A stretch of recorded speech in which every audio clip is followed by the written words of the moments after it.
Picture this. Someone cuts you off in traffic, snaps at you in a meeting, or brushes off your feelings at home.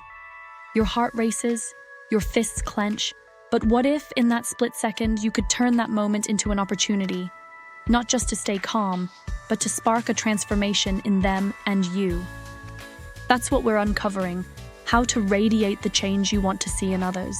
Welcome back to The Confident Calm, your go-to space for cultivating poise, purpose, and peace. Today, we're exploring a life-changing idea: be the change you want to see in others. This isn't just some mambo-jambo. It's a practical, powerful way to transform your relationships, manage your emotions, and inspire those around you to grow. We've all been there. Someone's rude, selfish, or hurtful, and it feels personal. Maybe it's a coworker stealing your ideas, a friend gossiping, or a family member ignoring your needs. These moments test us, but they also give us a choice: react with anger or respond with intention. In this journey, we'll explore common negative behaviors, how your response can encourage others to rethink their ways, and why this approach is a game changer for your emotional well-being. Plus, we'll talk about why this matters so much in your family and partnerships, and I'll share stories that changed how I view these moments. If you're ready to radiate change and stay calm while doing it, hit that like button to spread the positivity, grab a notebook for some practical tips, and let's get started. Let's start by breaking down the behaviors that push our buttons. These are the moments that make us want to snap back, withdraw, or just give up. Here are 5 common examples of negative behaviors we encounter. Anti-social behavior. Picture someone glued to their phone while you're pouring your heart out. It's like you're invisible. This often comes from distraction or stress, not malice, and it is very common. Hurtful actions. Maybe a friend spreads gossip about you, or your partner snaps when you share your feelings. These words or reactions cut deep because they dismiss your worth. Egotistical tendencies. Think of a coworker who takes credit for your work or brags endlessly without acknowledging the team. It's frustrating because it feels like they're putting themselves above everyone else. Greed. This could be a family member who monopolizes time, attention, or resources, like always choosing to hoard the conversation at family gatherings. Plain rudeness. Cutting in line at the grocery store, barking at a server, or slamming doors during an argument. These actions scream disrespect. Why do people act this way? Often, it's not about you. Rudeness might stem from a bad day. Egotism might hide insecurity. Greed could come from fear of scarcity. Understanding this doesn't excuse the behavior, but it helps you see the human behind it. Let's try a quick exercise. Think of a recent moment when someone's behavior frustrated you. Pause the video for 10 seconds and jot down what they did and how it made you feel. This awareness is the first step to responding differently. By recognizing these behaviors for what they are, often thoughtless or emotional reactions, you take away their power to derail you. This sets the stage for responding in a way that's calm, confident, and transformative. So, how do you respond to these behaviors in a way that sparks change? The key is to model the behavior you want to see, calmly, confidently, and with intention. Let's walk through some examples and practical steps to make this real for you. When someone's rude, I was once shouted at by a driver of another car for not giving her way in traffic. I opened my window and listened to her rant. Then I apologized and told her that I was sorry, and I genuinely did not notice that she was trying to come into my lane. She felt embarrassed for what she said to me, and she apologized back. When someone's egotistical, if a coworker takes credit for your work, don't stew in silence or lash out. Try saying, "It's great that we're celebrating this win. Let's be proud of how our entire team pulled it together." This highlights collaboration, corrects their behavior subtly, and keeps you professional. When someone's hurtful, if your partner dismisses your feelings with, "You're too sensitive," don't escalate into a shouting match. Instead say, "I feel hurt when my emotions aren't acknowledged. Can we talk about this calmly?" This sets a clear boundary while inviting open dialogue. When someone's greedy, If a family member hogs attention at a gathering, don't roll your eyes or compete. Gently redirect. We love hearing your stories. Tina also has something she wants to share. This models inclusivity and shifts the dynamic. When someone's antisocial, if a friend is glued to their phone while you're talking, try, "Hello, I'd love to connect without distractions." This is kind but firm, encouraging presence. Why does this work?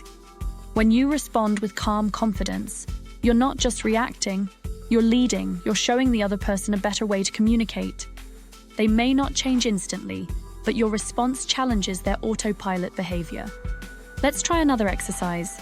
Pick one negative behavior you encounter often. Write down a calm, constructive response you could use next time. For example, if someone cuts you off in conversation, you might say, "I'd love to hear your thoughts after I share mine." Here's a bonus tip. Practice your tone. Your words matter, but so does how you say them. A calm, steady voice signals confidence and invites respect. Try recording yourself practicing one of these responses and listen back. Does it sound like the calm, confident you? If you're finding these tips helpful, hit that subscribe button and ring the bell so you never miss a video on staying calm and confident. And if you try this exercise, let me know how it goes in the comments. Now let's talk about the ripple effect of radiating change. When you respond with grace, you create a win-win, transformation for others and empowerment for yourself. Here's how. For others, your calm response can spark reflection. That rude driver might think twice before snapping again. Your egotistical coworker might start sharing credit. Your response shows them what's possible without shaming them. Over time, this can lead to real growth. For you, staying calm protects your emotional peace. When you don't let someone's negativity hijack your mood, you feel in control. This builds your confidence and emotional resilience, which carries into every area of your life: work, friendships, even how you talk to yourself. For your environment, your calm response sets the tone for everyone around you. Imagine a tense family dinner where someone's being selfish. By responding with kindness, you create a space where others feel safe to do the same. This is how you build a culture of respect. Here's a practical step. Start small. Pick one interaction this week where you'll respond with intention instead of frustration. Maybe it's with a stranger, a coworker, or even yourself. Notice how it feels to stay in control. This isn't about being perfect. It's about progress. Want more strategies like this? Check out my playlists. And if you've seen a ripple effect from staying calm, share your story in the comments. Now let's bring this home, literally. Radiating change is essential in family and romantic relationships because these are the people we're closest to. Negative behaviors, like a partner's or parent's sarcasm, a sibling's selfishness, or a child's tantrums, hit harder when they're from loved ones. But your response can transform these dynamics. Here's why this matters and how to do it. In partnerships, if your partner snaps at you, don't match their tone. Try, "I see you're stressed. Let's take a moment and talk when you're ready." This shows empathy, sets a boundary, and keeps the conversation open.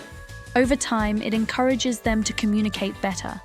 With family members, if a family member monopolizes attention at family gatherings, don't compete for the spotlight. Say, "That's great. Let's hear from the others too." This models inclusivity and creates a more balanced dynamic. With kids, if your child is rude or throws a tantrum, try, "We speak kindly in this family. Let's try that again." This teaches emotional regulation while showing them you're a steady presence. Here's why this is so powerful. In close relationships, your consistent, calm responses build trust and respect. They show your loved ones how to handle conflict and emotions healthily. Over time, you create a home where everyone feels seen, heard, and valued. This approach isn't just about fixing others, it's about creating a space where everyone can grow. In families, small changes in how you respond can lead to big shifts in connection and understanding. Here's your challenge. This week, try responding calmly to one negative behavior. Maybe it's a deep breath before answering a rude comment or a kind redirection during a family argument. Notice how it feels and how others respond. Share your experience in the comments. I'm so excited to hear about it. If this video inspired you, give it a thumbs up, subscribe to The Confident Calm, and hit the bell for more videos on living with poise and purpose. Check out my channel for related playlists and resources. Remember, you have the power to radiate change, starting with how you respond. Every small act of calm confidence creates a ripple effect in your life and beyond. Stay calm, stay confident, and I'll see you in the next video. Until then, keep shining.